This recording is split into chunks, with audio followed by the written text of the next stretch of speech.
Hello and welcome to the Daily Millwall for Tuesday, the 23rd of March 2021. Today is going to be a bit of a special video, not really any Millwall news today that I'm going to bring you. I'm going to bring you instead my thoughts on who the player of the season should be, because it's international break and I thought we've got like, is it 10 games to go until the end of the season? Maybe less now, and thought it would be a good time to discuss who should be picked as player of the season.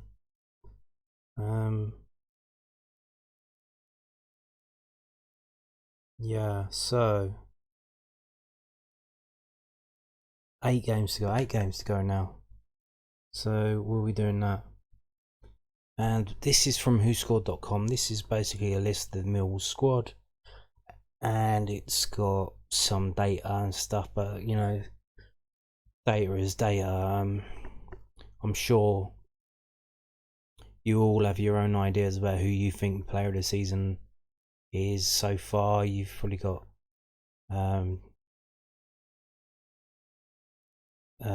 your own opinions about who that should be based on what you've been seeing as you've been watching the games.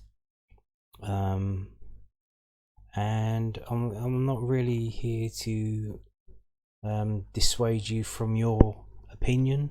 I'm just going to share mine. And so, off of the top of the bat, what I look for in a player to give my vote for player of the season for a Millwall player, and I've voted in. You can vote in the player of the season if you're a member of the MSC, and I've voted in. I think everyone. I've been a member of the MSC since it started as the Millwall Supporters Club, and it used to be. I think the first couple of them were. They would do it on at a game specifically, so you could vote if you weren't a member, even if you were just at that game. So if you just turned up for that one game that season, basically usually the third last home game, and then it would be announced on the second and given out on the last home game. But you could vote. But recently it's just been MSC members. You could do it online now. They open it up and then they keep it open for like 10 days. You have to put your number down and send that out, and then you just fill in the form online and send it back. So I voted in every player of the year thing, and what I look for is a player who's contributed a lot, and that's so if you're a striker you need to score a lot of goals. And what I'm going to show you now is I'm going to show you, this is from millwallhistory.org.uk, which is a website curated and run by a Millwall fan, Gazza, on the House of Fun website. And you can see here the player of the year on the right hand side. And there's a lot of industrious players on this list. Not necessarily flair players or even goal scoring players, but defenders, tough tacklers, that kind of thing. So last year it was Bart Biakowski, and then it was Lee Gregory before that, and then Sean Hutchinson before that, Steve Morrison, Jordan Archer. So a few goalkeepers on the list: Bart, Jordan Archer, David Ford, Jimmy Abdu a couple of times, Danny Shitu there, Tam Mikandawera, Alan Dunn, Andy Frampton, Paul Robinson. So not a massive amount of midfielders on that list. Usually defensive players and the goalkeeper as well. And there was a few times when Steve Morrison and Lee Gregory got on there. But I think they were the last strikers for a long time. I think the previous striker was Steve Claridge.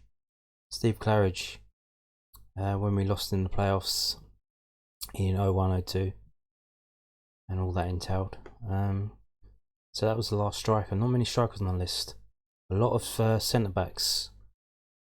A lot of tough tackling players who get stuck in. So you can see the way it's going. Yeah, so that's the kind of player I look for as well. Someone who's unrewarded in terms of numbers, in terms of like goals and assists. Like, okay, so someone who scores the most goals should win it? No, not really, because it's a team game and there's things that go into it that are more than goals and more than assists. So that's where I'm going to take you through. I want to show you the numbers here.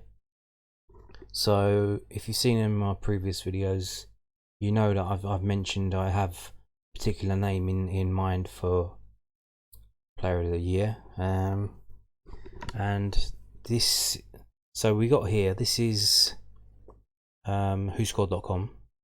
It's the rate. So these are the Millwall players and they're ranked by the rating, which is in red here on the right hand side, and you can see Sean Hutchinson is number 1 with 7.16. So, and then just below him 7.09. Then we've got Scott Malone and Jed Wallace both on 6.92. Just below them 6.9 is George Evans, but George Evans has just got here. That's another thing I want to bring in. So you can't have a player. I don't think you can have a player of the season who hasn't played for most of the season. So what does most of the season mean? Half the games. So what we're up to now? We're up to 38. So that will be 16 or so. By the end of the season, it will be 24. George Evans can't get to 24 games. He's on 11 appearances so far. There's 8 games left. He's only get up to 19. So if you go by, he's got to be in half the season. He's not going to get there. But then if you look at Ryan Leonard can get there, or he's already there. He's on 24. That's half the season. Plus the 2 substitute appearances. But I don't think we can include. I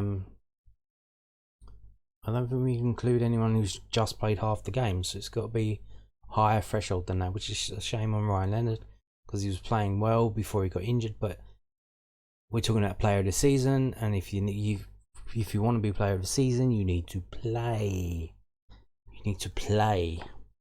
So we're going to sort this now by. Before I do that, I'm going to show you. So we've got Hutchinson and Cooper top 2, 7.16, 7.99.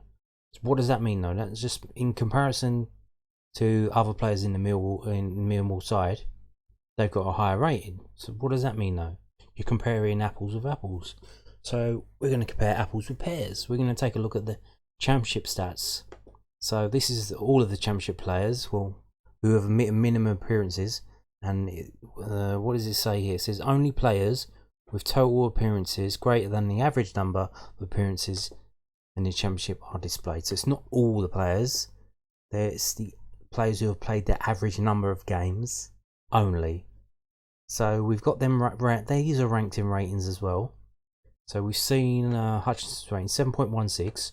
So where is he rated in the whole of the championship? Comparing apples with pears. So let's have a look. So he's not in the top 10, but 13. He's 13th best player in the championship. And look at Jake Cooper down here, number 19. In the whole of the championship, all of the teams. 24 teams. Think of all the players on in those teams. So we've got 13th best player and a 90th best player, and they're both central defenders, which is another thing. The amount of clean sheets we've kept this season, and that's very important. It's basically kept us in the competition. It's kept us in games. We've drawn a lot of games, drawn too many games, but it's kept us higher up in the table than we probably should be, because if it wasn't for them keeping the score down, it could be worse, because we don't have people at the other end to score goals. So I've shown you that. I'm going to show you, let's rank it by man of the match. So man of the match awards, that means players who have got the highest rating in a match, not amongst Millwall players, but just all of the 22 players on the pitch and substitutes as well. So Sean Hutchinson 5 times. Yeah, I think he get it. He got it for the last game, the game against Middlesbrough. He got man of the match. If you see the Stat Sunday video on Middlesbrough, so 5 times, and then 4 times for Jed Wallace, 3 for Scott Malone. Then we've got a load of players on 1. So there you go. But man of the match. Now the thing with Scott Malone, he blows very hot and cold. He is not consistent at all, but he can produce splendid displays of attacking ability, scoring goals or assisting in terms of attacking play, passing, going forward, to change game that would result in him getting man of the match. So that's why that's so high.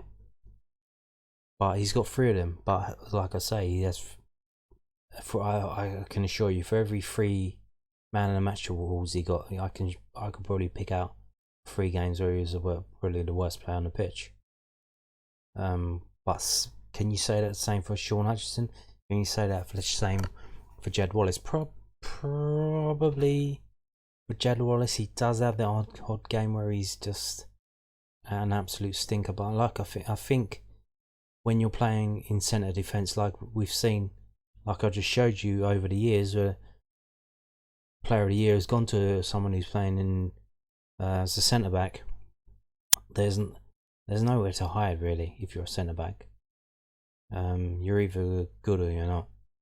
And if you're not, you're not going to be playing. They usually shuffle you out to right back, or sometimes even convert you into a forward. There wasn't there what was his name? There was a geezer who played for Tottenham as a centre back, and they changed him into a forward.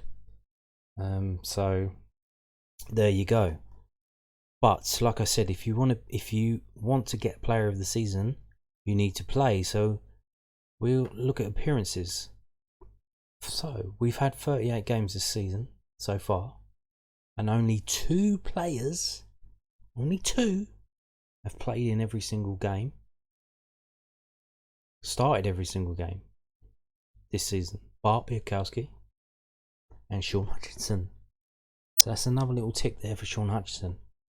But it also gives a little nod for Bart Biakowski, because without Bart Biakowski we would be screwed, because when Frank Fielding played in the Bristol City FA Cup game, he was absolutely awful. So, but you can't pick someone as a player of the season just because without them we would be screwed, because their replacement isn't very good.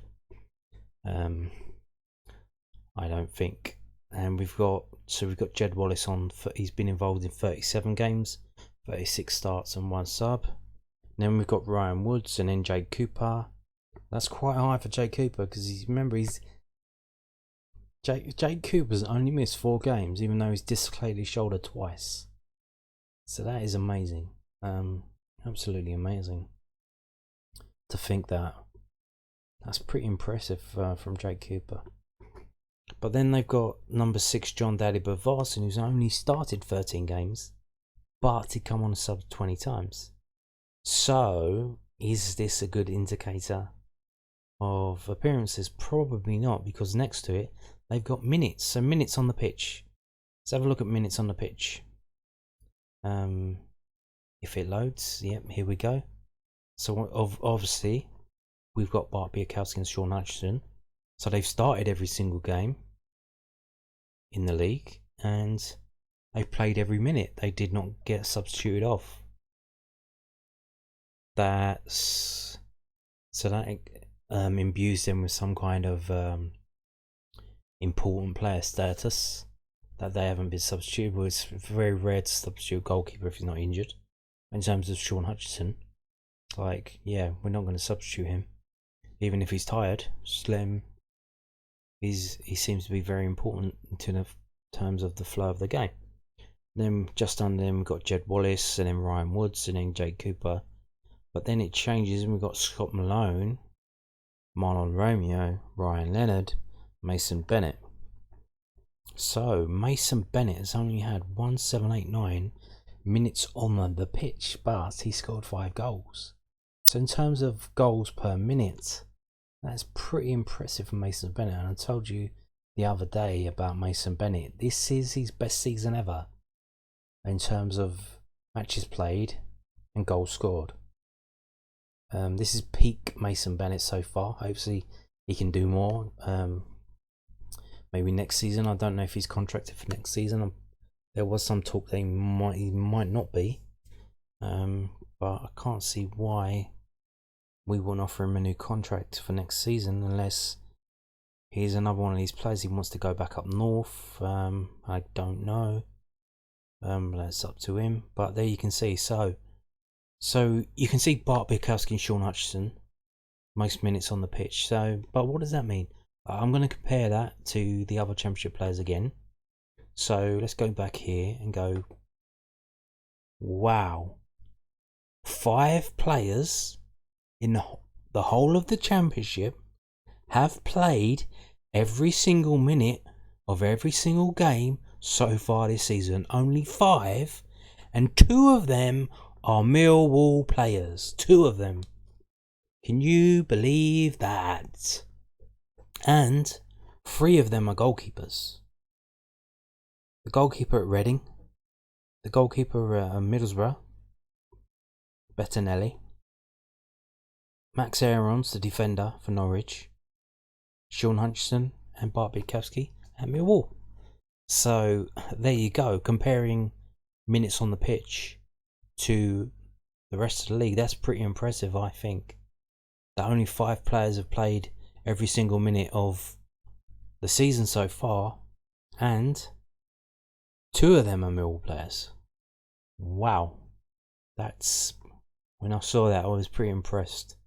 So I'm going to go back here. I've talked about defenders, but what about the other end? Goals. It's a sad indictment of our season that the goals are being eked out all over the pitch, except for obviously Jed Wallace and Mason Bennett having only 8 and 5, which compared to other teams in the league is not very good at all. Seriously bad. But like I said, in terms of minutes on the pitch, you've got Mason Bennett with 5 goals in 1789 minutes, and Ben Thompson with 3 goals in 3 minutes, and Matt Smith even better with 3 goals in 910 minutes. But Matt Smith's got a broken foot now, so that's over for him. We've got Bradshaw with 3 goals in 821 minutes. That's also impressive, but his overall play isn't all that good. Let's have a look at assists. So Jed Wallace again, 4 assists. So in terms of player of the season for Millwall, you could argue that Jed Wallace has been absolutely vital for Millwall, because without his goals and assists, where else are they going to come from? It's been an absolute shit show. Where else are they going to come from? but just to show you in terms of, so there's 10 players, there's 18 players who've scored more, or 17 players who've scored more goals than Jed Wallace. It's not that bad, but now he's a midfielder as well. The boy who's been playing attacking, but you know, without Jed Wallace, where would be we? But assists wise, so quite low down on the assist table. So there's about 30 players better than. Yeah, there's a whole load of players on 4 assists. It's not that special. It's quite low down. So then, there you go. So you could argue for Jed Wallace. So far we've got Sean Hutchinson, we got Jed Wallace, and we got Bart Biakowski, and maybe Jay Cooper as well. Yeah. So those are the contenders so far. Let's have a look at passing success percentage. So top is actually Shane Ferguson, but Shane Ferguson has only started 2 games and come on as a sub 11 times. So you can't really include him because he hasn't played that many games, and you can see a lot of the players in the, so Billy Mitchell, high pass percentage, and Troy Parrott, but they haven't played that many games. But Ryan Woods has started 34 games, come on a sub in 2. He's had 3,000 minutes on the pitch, and he's still got a higher percentage, which is quite incredible, really. I know a lot of people dig out Ryan Woods. They don't rate him because it's not good having someone who can pass the ball playing so far deep. And I understand that, but here's the situation with that, is that Ryan Woods should really be playing in the role that Jed Wallace is playing now with Mason Bennett. But the problem is Ryan Woods has no engine. He cannot run, and he can't really tackle. So what do you do with someone who can't run? You play them quite deep. It happened with David Beckham when he's getting older. I think they did it with Wayne Rooney as well. You move them deep. You play them in deep midfield because they don't have the legs to run around up front anymore. And I think that's with Ryan Woods, because he can't run, he can't play up that. He can't play up in the attacking midfield role. So what is the point in having him so far deep? You would say get someone else in there who can tackle and pass. Maybe that's the idea with George Evans.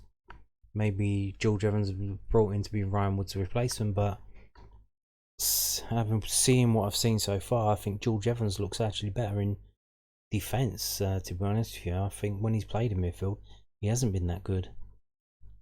But so like I say, pass success for Ryan Woods quite high, 83 over so many games. To keep that up, that's the average. So let's have a look, compare that to everyone else. Pass success average. So he's not in the top 10. He's not in the top 20. But there's number 25. 25 in the whole league in passing completion.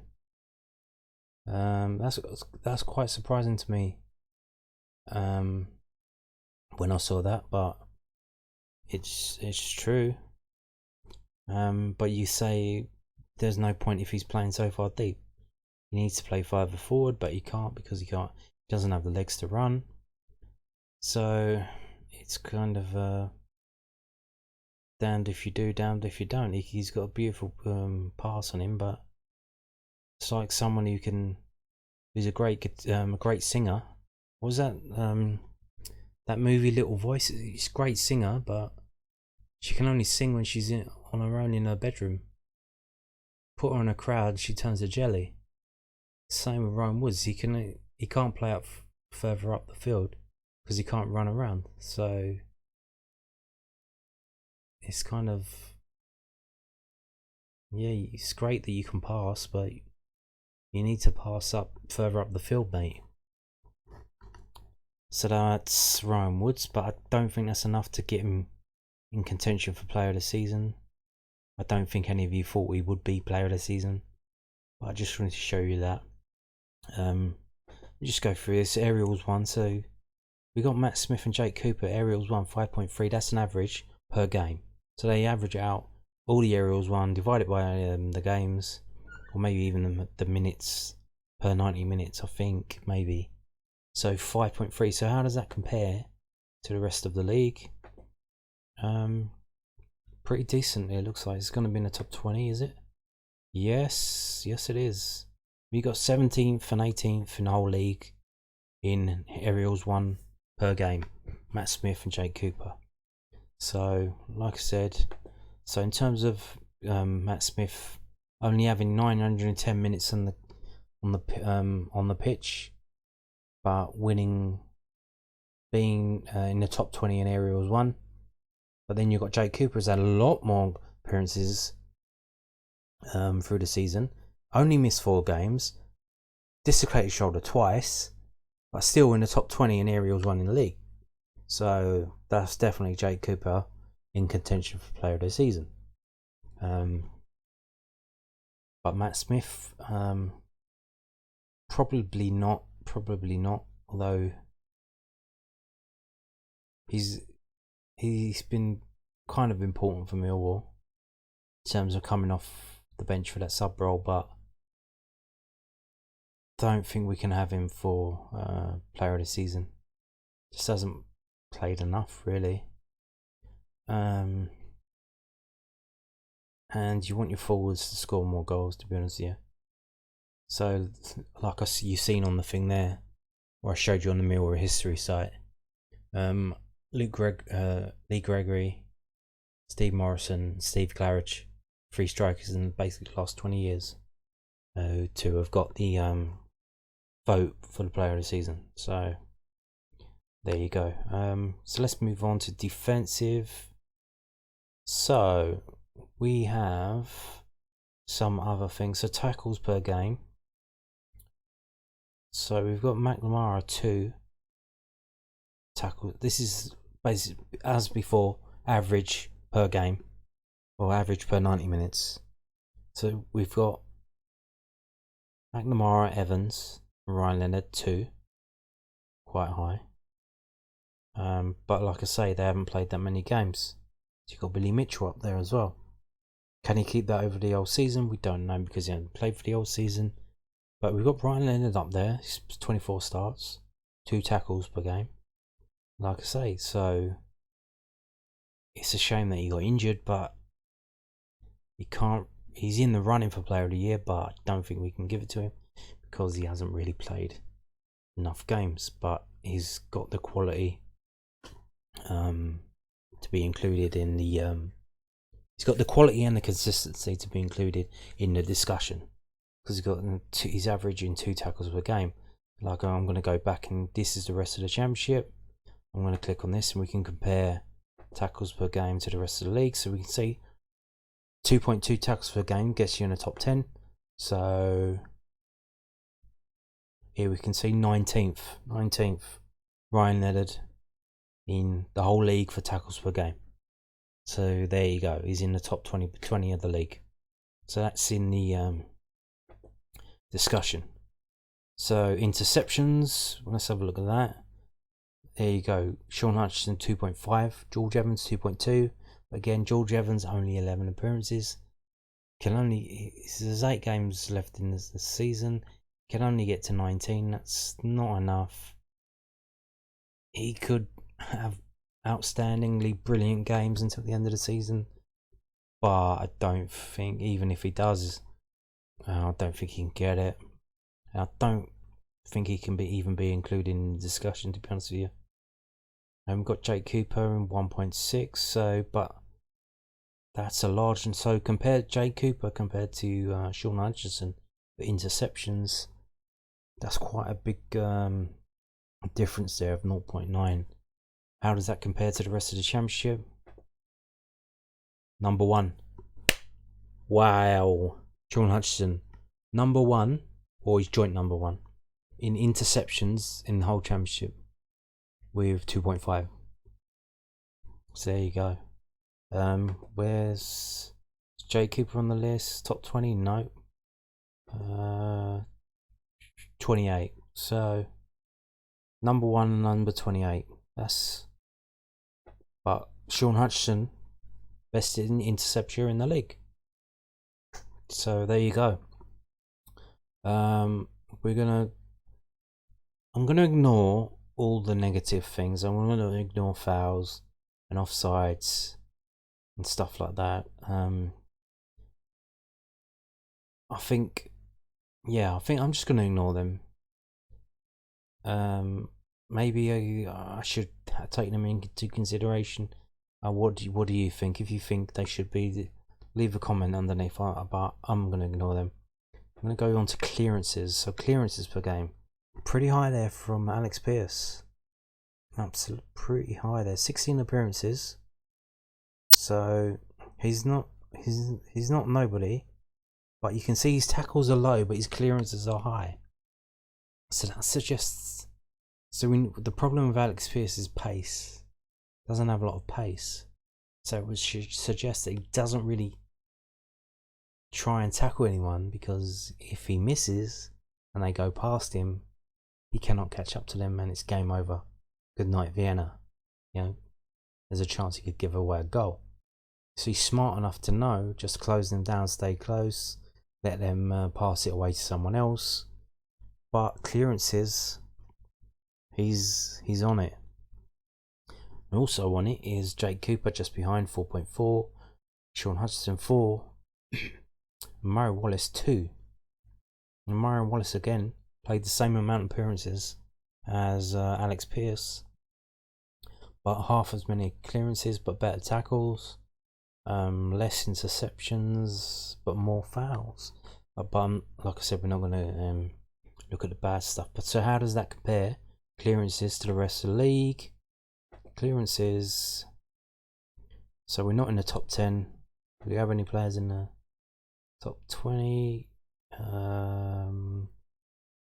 Yes, Alex Pearce makes the list. So he's played enough games to get on the list, because this is the league list. Means you won't list you if you don't play enough appearances. So Alex Pearce number 14 in the league for clearances. Jake Cooper just behind is 17, and Sean Hutchinson 30. So there you go with that. Moving back to the Mill list. Blocks. Let's ignore dribbles for defenders. Who cares? It's blocks per game, preventing the other team from scoring. We got Jay Cooper and Sean Hutchinson again at the top. Compare that to the rest of the league. So it's quite enough to get in the top 10, but not just.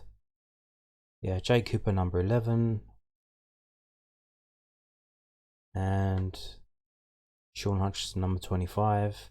But they're on the same as a whole. It's joint, so they're at the top of the league in terms of blocks. But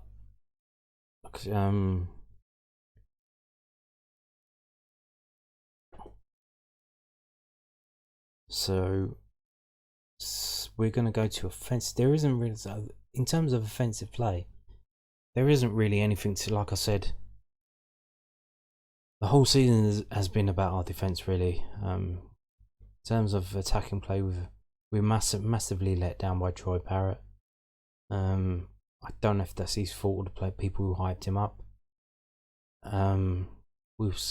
He didn't do anything, not let alone live up to the things that were promised for him. He didn't even do anything, and he's barely doing anything at Ipswich now.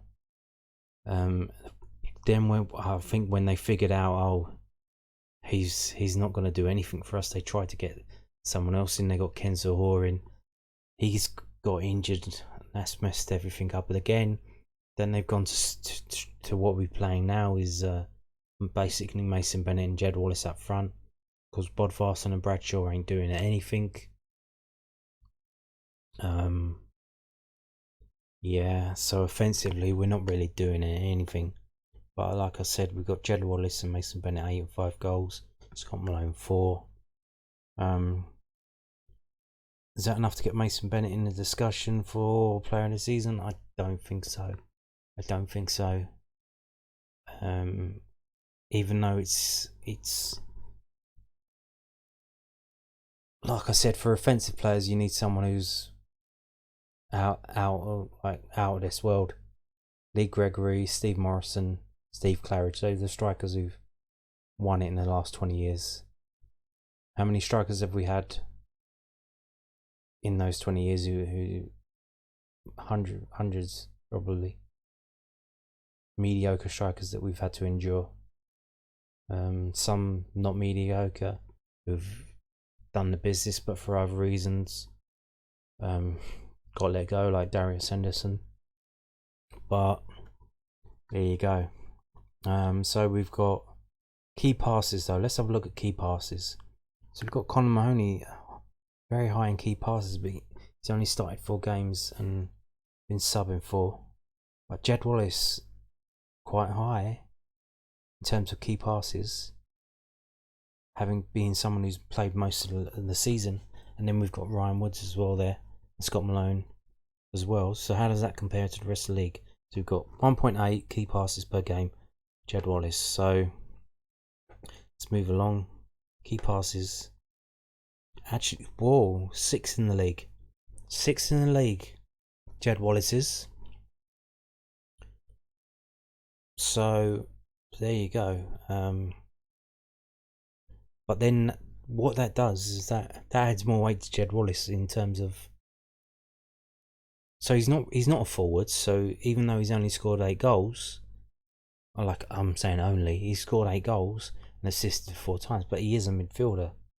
He's not a forward in terms of being a centre forward or striker. But he's our best attacking player, and he's 6th in the league for key passes per game. Let's have a look at dribbles per game then. Dribbles per game. Yeah, Jed Wallace 1.8. Troy Parrott up there 1.2. I don't remember that. But let's look at dribbles in terms of the league, and there you go. Jed Wallace is number 7, 1.8 dribbles per game. So everything is running through Jed Wallace. So then that boosts him up in terms of player of the season, because they have this thing in American sports called MVP, and that's most valuable player, and that's purely down to numbers. Mostly they don't generally reward it to the equivalent of a defender or a goalkeeper, like a kicker in American football would never get MVP. It would either be a quarterback, wide receiver. It wouldn't be the kicker. So in terms of that kind of, if you're voting on that grounds for an MVP for most valuable player for Millwall, in terms of production, you would say Jed Wallace is your guy to pick. And he's quite decent in terms of the rest of the league. So there you go. Let's move on now to. So we're going to ignore fouls and offsides and discipline. So that's all of these are bad things. I'm going to ignore that. So let's go on to pass. Shall we look and passing? Average passes per game, key passes. No, average passes per game. So Sean Hutchinson, Jake Cooper, Ryan Woods, George Evans. So how does that compare? So we're not really a passing team, so I don't think this is going to be anywhere high on here. So average passes per game, yeah, nowhere near. Are we even in the top 2? Yeah, it's top 20. 18th, Sean Hutchinson. So that's not as bad as I thought, because we don't really pass it around that much. There you go. Sean Hutchinson is 18th in the league in terms of average passes per game. So we've looked at that. Crosses. Yeah, let's have a look at crosses. So yeah, so this includes corners, of course. So corner takers would be high up in the thing, and any team that gets a lot of corners would be high up. So we've got Jed Wallace there, we've got Conor Mahoney and Scott Malone, 3 corner takers for Millwall.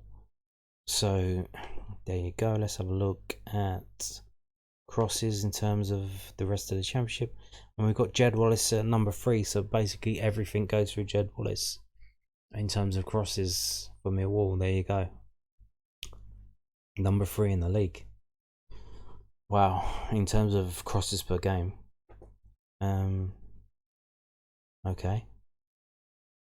So that's probably another tick in terms of Jed Wallace.